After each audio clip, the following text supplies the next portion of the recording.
ask a question of each candidate, and the candidates will respond. Then each candidate will ask a question of each other, and they will respond. And then we'll take some questions from the audience. Hopefully, the questions will come from those individuals who are not part and parcel of one of the political campaigns of these two gentlemen. And of course, as always, the last question will belong to Mr. Charm, Jeff Berkowitz, who will give his commercial and then give his question. It's always exciting to see which takes longer. And then the debate will end with each candidate having 90 seconds to summarize why they would be their party's best candidate for lieutenant governor. So, showing tremendous dexterity and enormous amount of honesty, to see who goes first, and the question will be the key issues facing Illinois' next lieutenant governor. Mr. Burkett, pick. There you go. You go second. Steve Rauschenberger. And tell me, all of you small D Democrats, wasn't that democracy in action? Can't get any better. Please hold your applause. Okay. Steve Rauschenberger, you have 90 seconds on the issue, on the opening statement, the key issues facing Illinois' next lieutenant governor. Well, give him a round of applause. Good afternoon. I'm pleased to be here. It's always nice to get a nice lunch with Tom Roser and the elite table that I got to sit with. I think what's critically important going forward to the state of Illinois is a rejuvenated Republican Party that's focused on a vision that's at the horizon. For too long in the Republican Party, we have been focused on kind of our own internal problems, the frustrations with the George Ryan trial, our inability kind of to break out in the last Senate campaign. We need to nominate candidates that can lift the middle class and working class and the Reagan Democrats' vision to the horizon and talk about what's important to the future of the state of Illinois. I don't believe that future's in our rearview mirror. I think it's a terrible mistake for the Republican Party to think somehow that selecting someone with the highest name recognition or someone who's the next in line is the right solution for the future. I think this campaign would be dominated by 4 issues that Republicans need to be free and willing to talk about. That's a restoration of ethics in government, a real effort at reform in the K-12 school systems, an honest appraisal and an honest discussion of how people maintain access to health care in a complicated society, and economic opportunity in the state of Illinois. I'm happy to be here to talk about the issues. Thank you very much. Mr. Burkett, same question, same time. Thank you, Paul, and thanks to the City Club, Tom Roser, and all of you, Father Ryan. First, let me introduce my wife, Patty. Patty's my, why don't you stand up, Patty? This election is all about restoring fiscal and ethical integrity and discipline to the state of Illinois. We have to defeat Rod Blagojevich. That's why I'm running with Judy Bart Topinka. All Republicans in this state agree, and this ticket offers this party its best hope to defeat Rod Blagojevich. Judy and I saw what happened in 2002. As you all recall, I was on the ballot, ran a very hard, competitive race, and nearly defeated Lisa Madigan, the most powerful Democratic machine ever assembled in this state, Mike Madigan. And we saw in that process our party, during the course of the primary, our party destroy our nominee. And we saw the result. The result is Rod Blagojevich. We all ought to take a memory pill because we're seeing the same thing happen all over again. It's like Groundhog Day in politics. We're doing the same thing as we did in 2002. What we need is a healthy, vigorous debate on ideas and principles. We don't need character assassination. Voters are sick and tired of negative campaigns. But the Gidwitz-Rauschenberger team is repeating history, as is Mr. Oberweis right now. They're launching false attacks against my opponent. Meanwhile, Rod Blagojevich gets a pass. Judy Bart Topinka and I have focused on Rod Blagojevich from the very beginning. We focused on defeating him in the fall. Judy and I are proven and effective leaders. We're an effective team. We're a great team. You have a conservative in Joe Burkett teaming up with a moderate, Judy Bart Topinka. I think that our campaign slogan that you can see on our materials is proven. We are leaders you know, leaders you trust. We're both fiscally responsible. We are both executive leaders in government, and we're respected across this state, including former Governor Jim Edgar, who's endorsed this ticket. And I'm happy to be here today and debate the issues. Thank you very much. Very good. Okay, This is known as the moderator's question. Uh, we'll go to both of you. Steve Rauschenberger, you'll have 90 seconds to respond. If you're successful in this primary and the Republicans are successful in the general election, what role do you see yourself playing in the new Republican administration starting in 2007? Well, I think that that question will be answered in part by who the nominee for the Republican Party is and who the eventual governor is. I would argue that I bring four strengths to the table that, depending upon the governor, they would be interested or hopefully compelled to take advantage of. First, I am a pretty good expert on the state budget. I have a pretty strong understanding of the structure of state budgeting. I know how it works. I know how the agencies work. Second, I'm a proven negotiator. The work I've done with the National Conference of State Legislatures, the work I've done nationally on the streamlined sales tax, in bringing people together, Republicans and Democrats, senators and reps, seeing 22 states reform their sales tax proves that I've got that kind of ability to bring people together to focus them on how we achieve progress and issues. Third, I've got unprecedented, unparalleled in a lot of ways, respect on both sides of the aisle. I've sat across from the table and negotiated 8 state budgets with Mike Madigan. I have the respect of the Democrats. And whoever the Republican is likely going to have to deal with at least one chamber controlled by the Democrats. And last, my relationship with members of the General Assembly on a personal level will give me the opportunity to help the governor understand the legislative problems and the legislatures understand what a governor is going to have to try to accomplish in difficult times. Very good. Mr. Burkett, 90 seconds. Well, first I will bring executive management skills to the office of Lieutenant Governor that we haven't seen in a long time on the first mission in government, protection of the public safety issues, which right now aren't dominating the debate, but they are very important to Judy Bart Topinka. Under this administration, the Department of Corrections has been ignored. They're down 1,800 workers. A couple of weeks ago in the Jacksonville Correctional Center, we saw a food service worker raped. And I suggest that it's in large measure as a result of downsizing the corrections staff. The Illinois State Police are driving vehicles with over 150,000 miles on them. I have a record of integrity and respect across the state on another issue, and probably the most important issue in this state, which is public corruption. I've sent corrupt public officials to prison. I prosecuted the largest ever tollway investigation and prosecuted and held accountable the former director of the Illinois Toll Highway Authority, a Republican, and a sitting state representative. That's the kind of leadership we need in Springfield. What I've done for the course of the last 25 years, and in particular the last 10 years, I've gone to Springfield, found solutions for safer communities at a lower cost to the taxpayers, and drafted over 100 pieces of legislation that are now law protecting the rights and freedoms of all Illinoisans. Judy has carved out those areas of responsibility for me. I will be a leader in public safety in this state, working with the Department of Corrections, working with the Illinois State Police, working on Medicaid fraud, working on white-collar crime and corrupt practices in state government. I'll bring a lot of the management philosophies that I brought to the county government when I was elected state's attorney, doing a risk management assessment, a broad-based risk management assessment of every department in state government to find waste, fraud, and abuse. And Steve touts his legislative experience. I have great respect for him, but in the last 2 sessions of the General Assembly, he's sponsored one bill that's become law, and that was a bill that increased the size of government. That's a difference of views. I'm an executive manager. Steve is a legislator. We need good legislators. Obviously, Steve's been a good legislator.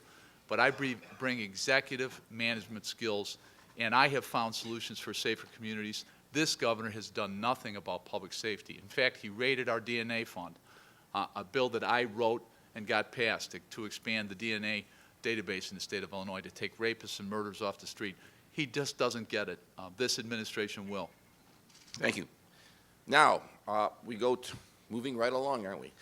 We now go to the third part, where the candidates ask each other a question. If you were here for our mini governor debate, that turned into a pretty interesting part of the debate, if you might remember that. Mr. Burkett, could you ask Mr. Rauschenberger your question? Sure. You'll have 90 seconds to answer. Okay. Steve, you and Ron, and I have to ask this question because every place I go, I am hammered with attacks on Judy Bart Topinka, including an attack last night at a forum by your running mate, Ron Gidwitz, who's running on the ethical, or alleging or claiming the ethical high ground Among other things, you and Ron have called for increasing transparency in government, yet the man you chose to run with operates one of the most notorious slums in the Midwest, Evergreen Terrace in Joliet. Not only is the city trying to shut it down, but all elements of the community, including the Roman Catholic Church, the diocese, the business community, the NAACP, all want it removed. Ron has, obviously been criticized by Peter Fitzgerald, your friend, who called on him to shut it down because the living conditions were, in the words of then Senator Fitzgerald, inhumane. Yet Ron is the general partner of the investing group. He refuses to allow the state's fifth largest city to choose its own destiny, and astoundingly, he refuses to release the name of the investors. How can you claim the ethical high ground when your running mate refuses to come clean on this issue, and he holds the community hostage? Why won't Ron Gidwitz come clean about the investors? What's more important, the safety and welfare of the people in that community, and there have been rapes and murders in that complex, or is it protecting his partners and the cronies that he's partners with? Well, the situation at Evergreen Terrace, as I understand it, is not exactly as described. Evergreen Terrace is a public housing complex in Joliet. There are some people, including the city fathers in Joliet, who would rather not have 350 low-income families in their community. They would like to remove the housing development and not replace low-cost housing for those 350 families. Ron Gidwitz is in a partnership with people, and how the partnership works, Joe, you could probably advise me, but as I understand it, only the general partners are disclosed.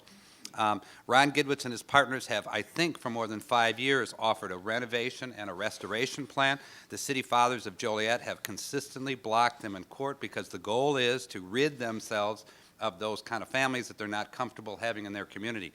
The partnership Ron's also involved in operates, I think, more than 20 public housing complexes around the state. None of them have been controversial. There is one less than a mile from my district office. I had 2 constituents that lived there that I personally know. I'm confident that the federal government and the state government, which have both endorsed the renovation plan at Evergreen Terrace, are right. Until the city of Joliet is willing to provide replacement housing for those 350 families, this is redlining masquerading as housing renovation, and I think we ought to stick with people who support access to affordable housing in Joliet. I think Ron's doing the right thing in a very difficult political season. Okay, Mr. Rauschenberger, you may ask the question of Mr. Burkett, and take as long as he did to ask your question. I don't know if I could. In light of the continuing frustration and controversy and low trust level that voters appear to have in elected officials, in light of all of the accusations and concerns about prosecutorial abuse of discretion, in light of the Illinois Campaign for Political Reform's degrade of your campaign in 2002 for failure to disclose, the occupation, I think, of some of the donors in a timely fashion, in light of the Crane Chicago criticism of sitting state's attorneys raising funds from trial bar attorneys that practice in front of them. I wonder if you would support with me going forward, because I think a lot of this is unfair. I mean, we put people in an electoral, but would you support going forward a prohibition on contributions for judges and candidates for judgeships, for attorney generals and candidates for attorney general, and for state's attorneys and candidates for state's attorneys, a prohibition on donations from lawyers and law firms that practice in their jurisdiction? Just seems to me that until we kind of take the question of discretion out, I think one of the reasons the federal prosecutors have a higher public status is that they don't engage in this kind of fundraising. If you're really the people's attorney as a state's attorney, we ought to ask you to raise money from the people rather than practicing firms. How would you feel about a reform like that? That's a good question, and it's interesting because I'm supported by not just state's attorneys, but sheriffs across the state and people who put their lucrative private practices aside in order to pursue justice and protect the public from corrupt public officials, which I've done throughout my career. Most of the attorneys who contributed to my campaign, as Steve should know, because you endorsed me and supported me in the past, are people who were partners of mine as prosecutors who went on into private practice to make more money. And Patty, someday maybe I'll do that, but not for now. I'm in the 25th year of a 5-year plan protecting the public. let's keep everything in perspective. I have a record of integrity and leadership. 3 times I've been named the Illinois State's Attorney of the Year. The National District Attorneys Association gave me an award, which is made up of both state and federal prosecutors for my leadership in protecting the rights of crime victims. My campaign coffers are not bursting at the seams, and you know why? Because I don't take tainted money. Never have. The proposed legislation that Steve mentioned, I would have been in favor of it, but it excluded the Attorney General. That was proposed by Mike Madigan as soon as the race for Attorney General was over. And I said, fine, I'm fine with it. Put the Attorney General in there.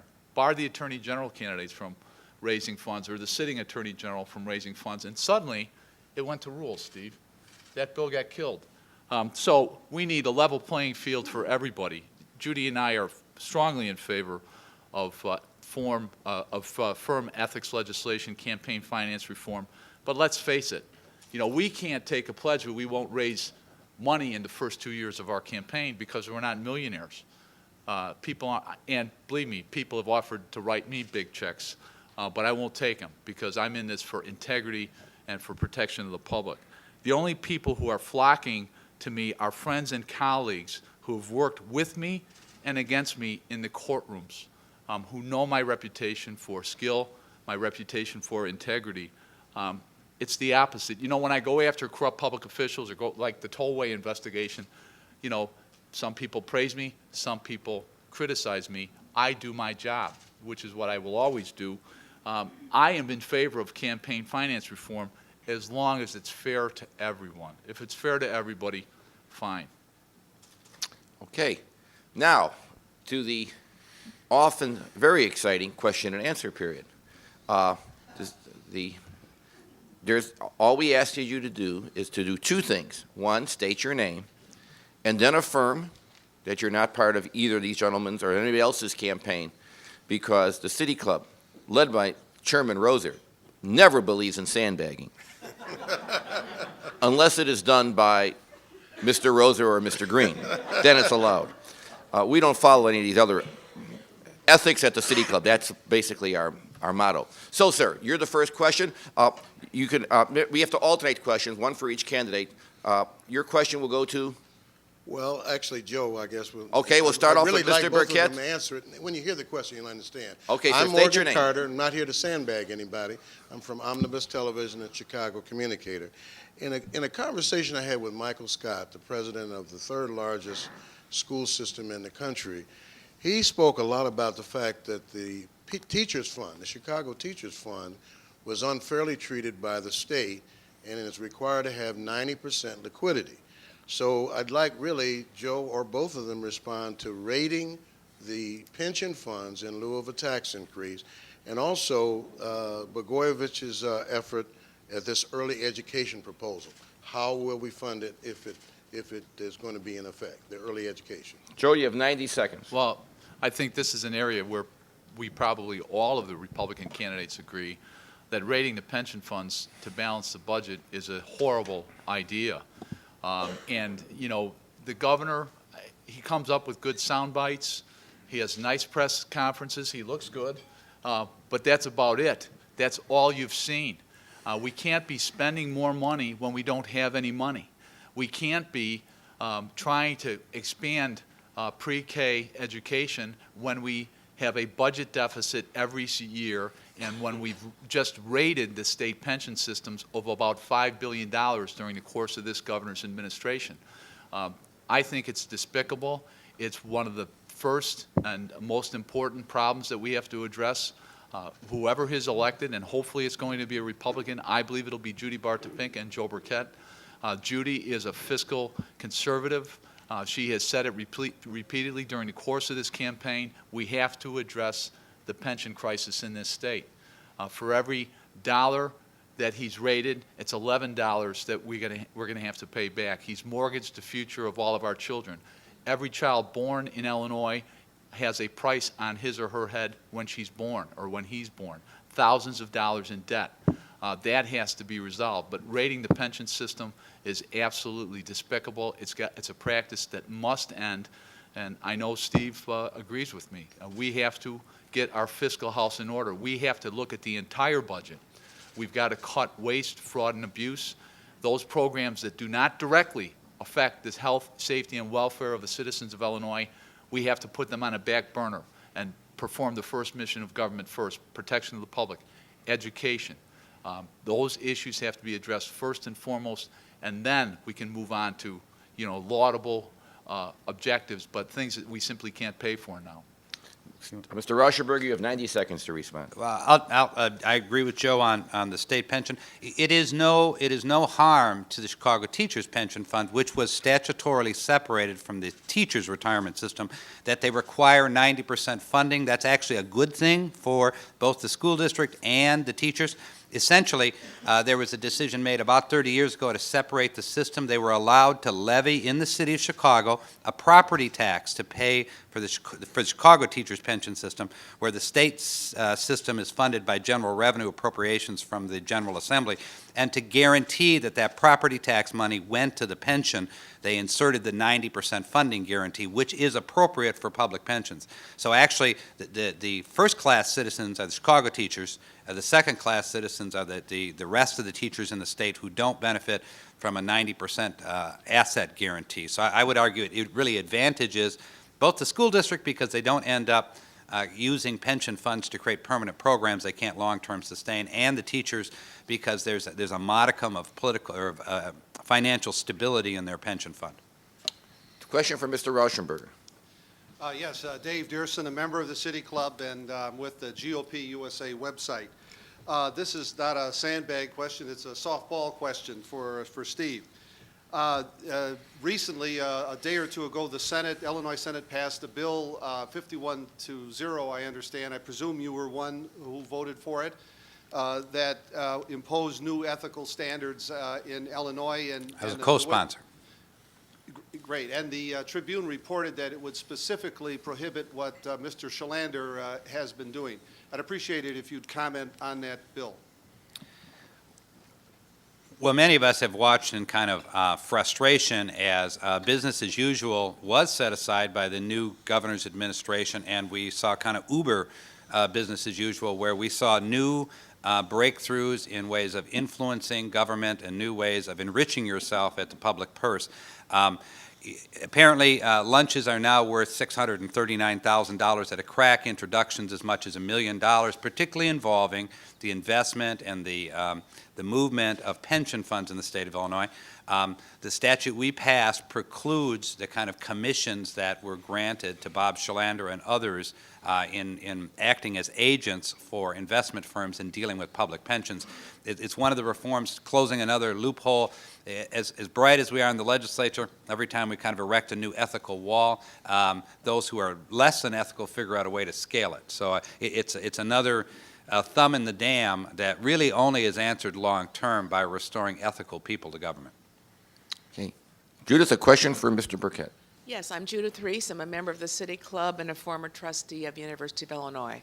My question is, I would like both candidates to describe their gubernatorial running mate's position on the teaching of intelligent design in public high schools in the state of Illinois. Well, I can tell you that Judy and I, and this is an area where we are in agreement, although I am a conservative on many, many issues. I do not believe the teaching of intelligent design should be available in science classes. If it is going to be available, then it should be in a religious or philosophy class as a philosophy. It should not be taught as a science.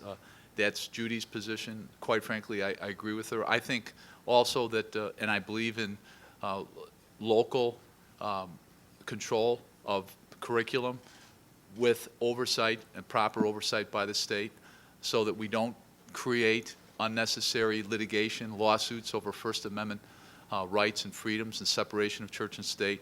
I'm a product of Catholic education. I went to grade school here in Chicago at St. Thomas Aquinas, then to St. Philip, and then to Aurora Central Catholic, where I met my wife Patty. So we had religion I mean, every day throughout my education, grade school and high school. But in a public school, religion should be, not suppressed in terms of expression, but it should not be imposed on children. Judy also believes in the right to prayer, where children express their own beliefs without having it imposed upon them by teachers or school boards. And I agree with her on that. And I think that's a principled position that everyone can accept. Mr. Rauschenberger, 90 seconds. I'm not sure I know precisely where Ron Gidwitz is on the issue. My recollection is that he thinks curricular decisions should be made at the school district level, but I'll expand 1 or 2 minutes on what I think. 25 years ago, everybody was certain that dinosaurs were descended from the lizards, that they were cold-blooded and slow-moving. We now know precisely that, more precisely anyway, that they were descended from the birds, that they were warm-blooded and incredibly fast. The Big Bang Theory 30 years ago was the theory for the creation of the universe that moved to the steady state, which is now circled all the way back to the Big Bang. I don't think there's anything wrong in science curriculum discussing alternatives to strict evolution, because evolution is not an immutable force, and nor is it fully understood. So, I think local school districts ought to make the decision. Intelligent design is much like Big Bang Theory. As long as it's good curricular information, I think school districts ought to offer it. Okay. By the way, we do follow the social Darwinism of the survival of the fittest in the City Club, for those of you who just want to know.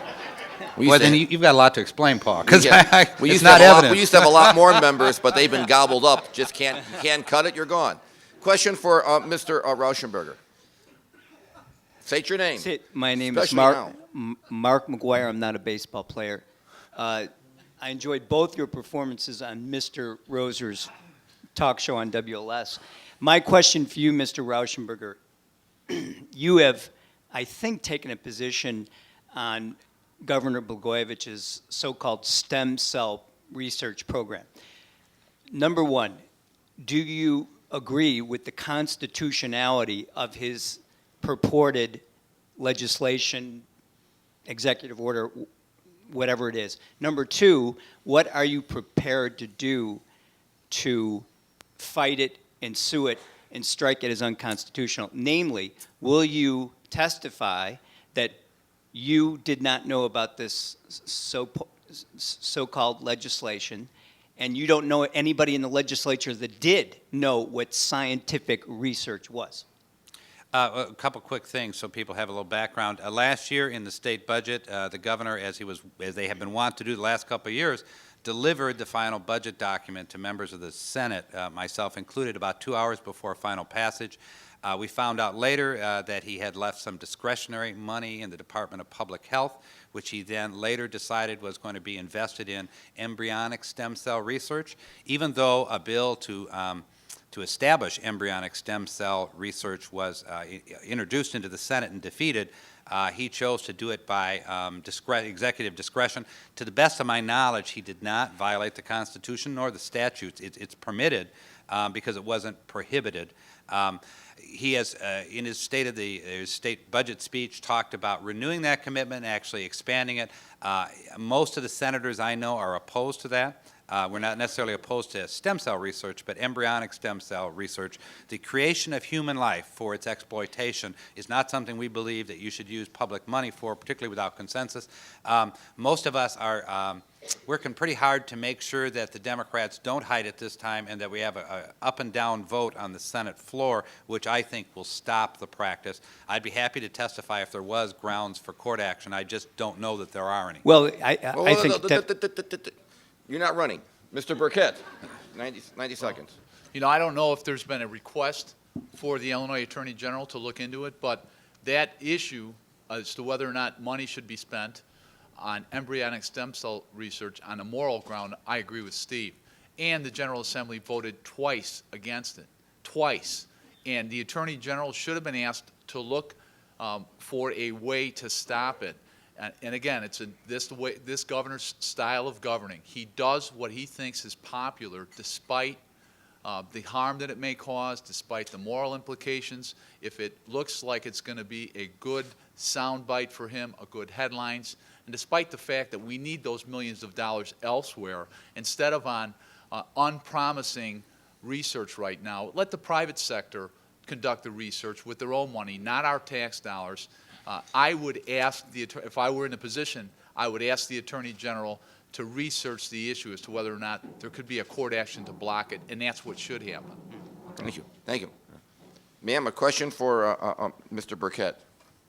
I'm Karen Oldfield from DuPage County. I'm an interested Republican who has followed both of these candidates for quite a long time, and I have to say I respect both of them for running for office. I'm currently running for office myself for a smaller office, and it's a lot of work, and these Well, wait a people minute. really stick What their office are neck you out. running for? This is the city club. DuPage County Forest Preserve, District 4. Okay. Thank you.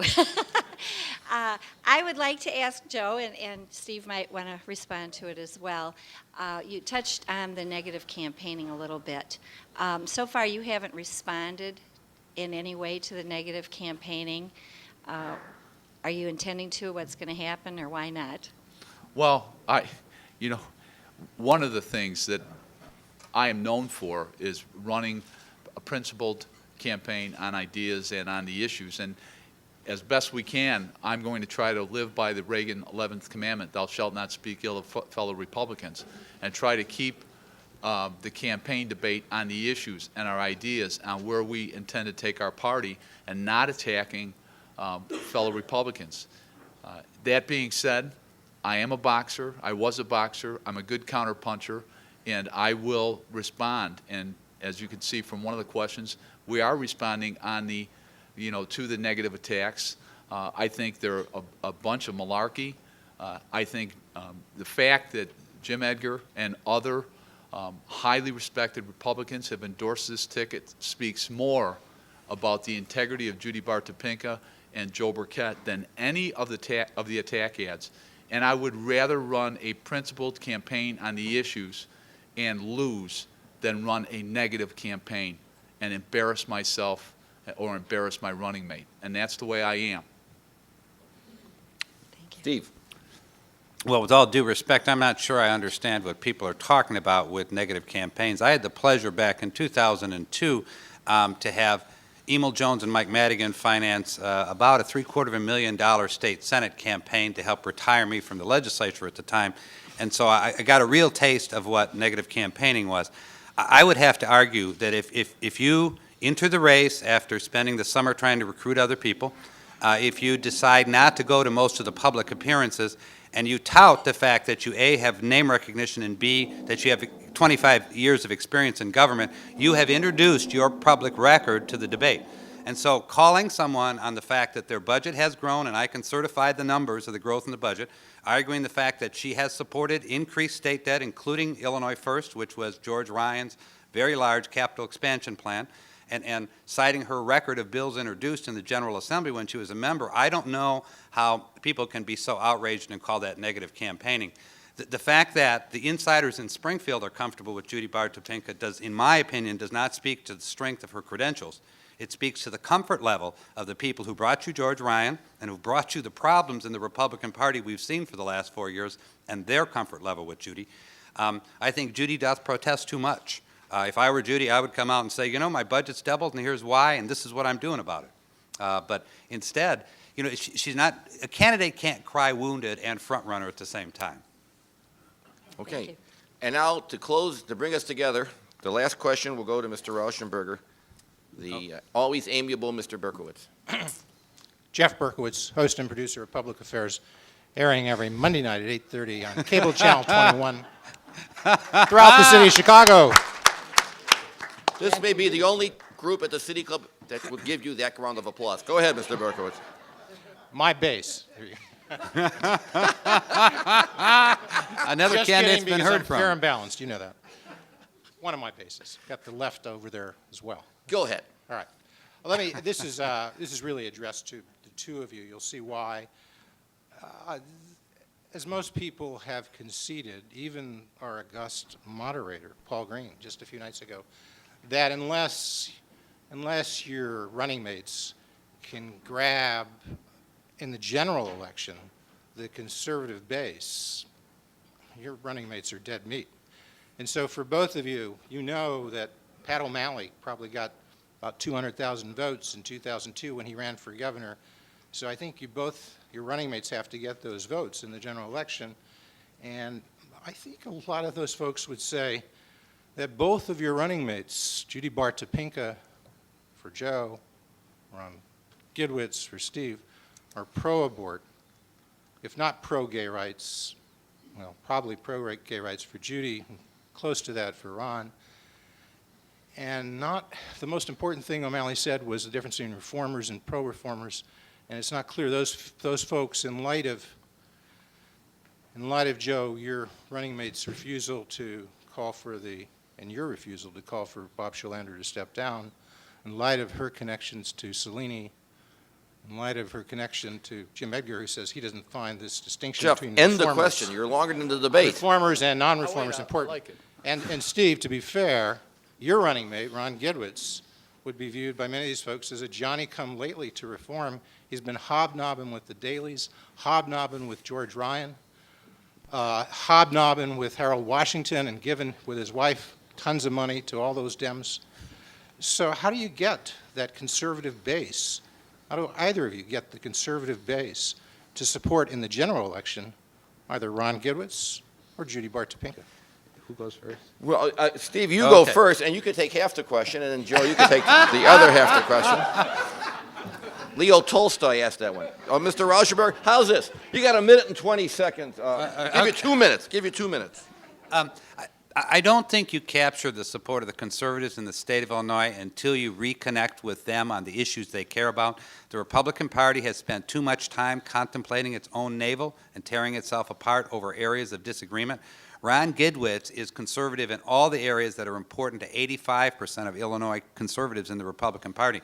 He's libertarian on the issue of life, which distresses me, and I intend, along with his wife, a committed Catholic, to continue to work to enlighten Ron on that issue. But what's critically important is restoring, first, ethical integrity in the state of Illinois. And you're right, Ron may be late to the party. Sometimes you have to get close to a problem to diagnose it. Since he's been a candidate for statewide office and seen the machinations of what goes on in the Springfield insiders and the character assassination and the kind of things that they do to people, he's become much more of a reformer, and God bless him for that. At least he recognized the problem when he got to it. But if we don't take on ethics, if we don't offer a vision for our children with a reformed education system that's child-centered and family responsive, if we don't talk about access to health care, if we don't talk about economic opportunity in the state of Illinois, I don't care who your nominee is. We're not going to win this as a referendum on Roe v. Wade. The public wants to move on. They want a governor with a vision, and that candidate's Ron Gidwitz. Well, in 2 Judy, minutes. in Judy Bart Topinka and Joe Burkett, you have the top two vote getters in Illinois. Judy has been elected 3 times to statewide office. She outpolled Rod Blagojevich in 2002 from the bottom of the ticket on the Republican side, and he was at the top of the ticket on the Democratic side. Judy has pulled Republican votes, conservatives and moderates for 12 years, and she's going to pull those votes again. And a point about Mr. Shalander. Ron Gidwitz voted for Bob Shalander. He cast the vote a couple of years ago for Bob Shalander to retain him as a state national committeeman. I was in Collinsville, and I actually was down there working for Steve, but Bob Shalander won that election with all of the issues on the table because Steve was touting them. Bob Shalander won. I'm a prosecutor. I believe in a presumption of innocence. And until a person is accused of wrongdoing or has been proven to have committed some wrongdoing, I don't attack him, Steve. I don't do that. I have never done that. That's why I haven't called for Bob Shalander to step down. No one likes insider deals. That's why I proposed back in January when I was exploring, January of 2005 when I was exploring a run for governor, competitive bidding for all state bond work in Illinois to eliminate all the insider fees. I've been on that issue for well over a year. And on the point of insiders, you mentioned Ron Gidwitz. He's a Johnny-come-lately. You can say that again because he certainly is. He gave over $22,000 to Judy Bart Topinka in the last couple of years. He obviously thought she was ethical and a woman of integrity and a great public servant because that's a lot of money even by Gidwitz standards. He gave money to Mayor Daley. He gave money to George Ryan. He gave a Christmas gift last year, or the year before, to George Ryan. So, don't claim the ethical high ground with respect to Ron Gidwitz. And on core issues, Judy agrees with me that in Illinois, we have to stop the practice of having abortion on demand in the state of Illinois. I'm working with the Illinois Supreme Court, proposing to the Illinois Supreme Court that they enact judicial bypass rules so we can stop abortion on demand in Illinois. This governor thinks it's okay for a 14-year-old to get an abortion without notifying her parents, but he thinks it's wrong for an 18-year-old to get a tattoo without consent of a parent. And Judy agrees with me on that. And she would go one step further. Judy believes that Illinois, like many other states in our nation, should have a parental consent with an appropriate judicial bypass for a teenager to get an abortion. That's mainstream. In fact, some would say that's conservative. With respect to gay rights, Judy believes in treating everyone equally. She believes that marriage is between a man and a woman, as do I. I support the marriage amendment. My wife, Patty, circulated petitions. My sister, Mary Alice, who's here with her daughter, Alicia, circulating petitions to get the marriage amendment on the ballot. But because we disagree on some social issues doesn't mean we can't attract a lot of Republican votes, conservatives and moderates, and that's what we plan to do. Okay, now we have, I told you Mr. Berkowitz would bring us together.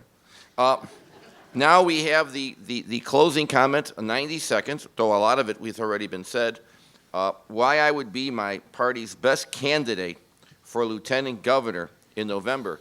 And we'll start off with Mr. Burkett, and then we'll have Mr. Rauschenberger. Well, I want to thank the City Club again, all of you, for being here. Judy and I are both kids from the neighborhoods. I grew up here in Chicago, family of 10 children, seventh, the lucky number 7.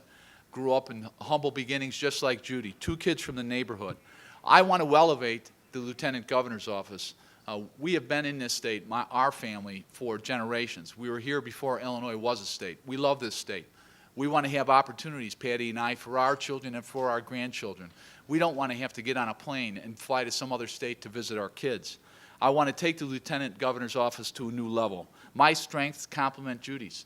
I'm a public safety expert, not just in the courtroom and in the community, but also in Springfield. I'm respected by the Department of Corrections, the Illinois State Police, the United States Attorney's Office, and my federal colleagues. I want to make Illinois the safest place in the nation at the lowest possible expense to the taxpayers to live, work, and raise a family. Nobody in this race, no one in this race has my record on public corruption and rooting out public corruption. I prosecuted the first licenses for bribes case in 1998, worked with the U.S. Attorney's Office and the FBI. I brought the biggest tollway investigation ever and obtained convictions against 2 corrupt individuals. If ever this state needed that skill, it's right now. Judy agrees with me. The office of Lieutenant Governor is a constitutional office. It should work on behalf of the people. Like Judy Bar-Topinka, I'm an executive. I'm a proven leader. We both run large offices, over 200 employees. My budget's about $8 million. I deal with crisis every day, every single day. Sometimes that crisis may only affect one family. Sometimes it may affect several. Sometimes it affects the entire community. We know how to work. We know how to get things done. I'm respected on both sides of the aisle in Springfield and by our colleagues. Both of us come from the neighborhoods. We have never forgotten where we come from. We are office holders who've stayed in touch with the people. We're proven, we're tested, and we're tough.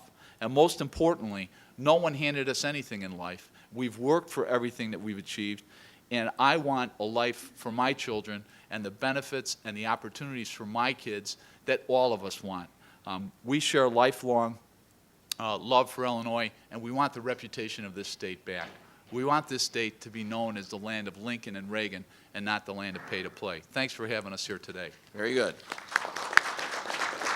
Mr. Rauschenberger, your closing comments. Well, I don't think Republicans are going to win this election looking in the rearview mirror, trotting out yesterday's answers, or even with well-intended, slick trial lawyer answers. That was the first time, I'm sitting next to a candidate who doesn't want to criticize Bob Shalander for making millions of dollars of commissions, but is willing to criticize Ron Gidwitz for contributing to his running mate. It is not a sin and it's not wrong in this state to donate to people. I donated to Judy Bar-Topinka as candidate for treasurer. That doesn't mean I either agree or condone with her decision to run for governor, Joe. I mean, let's play straight.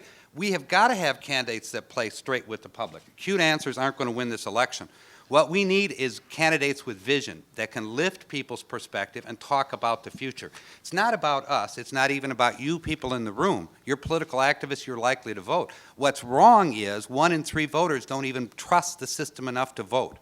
We have got to re-engage people with what they believe in about the future. We have got to talk about restoration of ethics, candidates and elected officials they can trust. We have to talk about a school system that focuses on the best interest of our children, not on the best interest of the adults that operate it. We have to be willing as Republicans to talk about access to affordable health care with choice. That's not an issue that Rod Blagojevich and the welfare system ought to own. And we've got to be talking about what it takes to get Illinois moving again as a place of opportunity. My role as a budget expert, as a trusted legislator, trusted and well-known on both sides of the aisle, as a proven negotiator, the work I've done with NCSL and the streamlined sales tax and others, and the fact that I'm a respected reformer give me the credentials to help us lift people and drive and reconnect with middle-class Illinoisans who don't trust the political system, don't trust the political insiders, and are tired of hearing from self-focused political careerists.